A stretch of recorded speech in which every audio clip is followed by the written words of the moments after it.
Organic Estonia tervitab teid Euroopa suurimalt ja vanimalt mahetoodete messilt BioVach ja Viivanes. Mess on juba 30 aastat toimunud ja täna on siin ligi 3000 eksponenti ja oodatud on ligi 50 000 külastajat. Kolmandat korda on väljas ka Eesti stend ja ettevõtted ühiselt. Sellel aastal on oma koha stendil leidnud Loodusvägi, Magusameistrid, Salvest, Rõngu Mahl ja Chaga. Meil on väga hea meel ka öelda, et Eestist on puhastusvahendite tootja väljas, kes on Eesti Boksi kõrval Koha ja Mulieres. Olen Siim Kabrits ettevõttest Chaga. Chaga ettevõttega oleme maailma suurimal Organic messil BioVachil 3. aasta. 3. aasta puhul on väga huvitav näha, et mis on toimunud Saksa turuga, mis trendid. Ja kõige huvitavamaks on Chaga puhul, et inimesed juba teavad, mis on Chaga.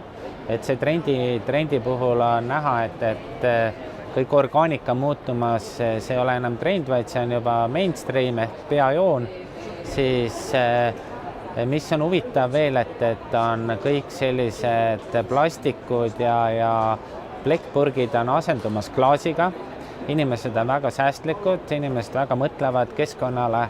Ja kui öeldakse, et kui see orgaanik ei ole, siis siia turule väga asja ei ole.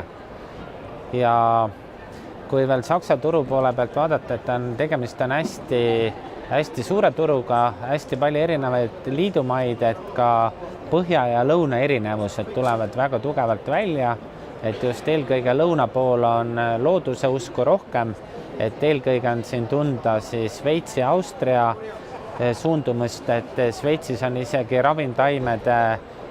ravimtaimedest tehtud toidulisanditele kehtib haigekassa toetus ja ka Austrias on tunda, et perearstid soovitavad kõik loodusega seotud asju.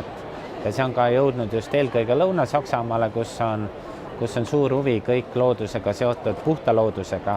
Eelkõige Eesti puhul on, mis on selle aasta puhul väga huvitav, et see messiboks on väga õnnestunud just sõnumitega, et see puhta loodussõnumid lähevad Saksamaal väga korda, et see Organic Estonia sõnum, et 51% aastaks 2022. Et esimene aasta kindlasti ei ole loota, et kohe tulevad suured lepingud, see on pikk töö juba mitmes aasta ja siis on ka näha, et kes on inimesed, kes on 3. aastat tulevad ja jälgivad ja lõpuks on näha, et on huvi asja vastu, tõeline huvi, et kuna me oleme juba 3. aasta. Ja siis ettevalmistus on kindlasti kõige parem on, et keegi ka saksa keelt oskav inimene oleks kohal, et väga paljud ikkagi inglise keelt ei räägi ja siis just selline väga tugev ettevalmistus, et kuidas turule tulla, kes on importöör, kes on distribuutor, mis kettidesse minek on. Et siin on valik on väga suur, et kes on potentsiaalne klient ja kus ta võiks kätte saada. Kindlasti ma soovitan, et proovida ja see proovimine on seda väärt, et see kogemus siin saada. Ja mis ma kindlasti veel ütlen, et mis on näha, et ka mitmed riigid nagu Taani või siis Holland või ka Austria, et nad on väiksematele riiklikult broneerinud pinnad, et see on nagu ka ühtepidi koolitus, üks parimaid koolitusi olla ise messil väljas.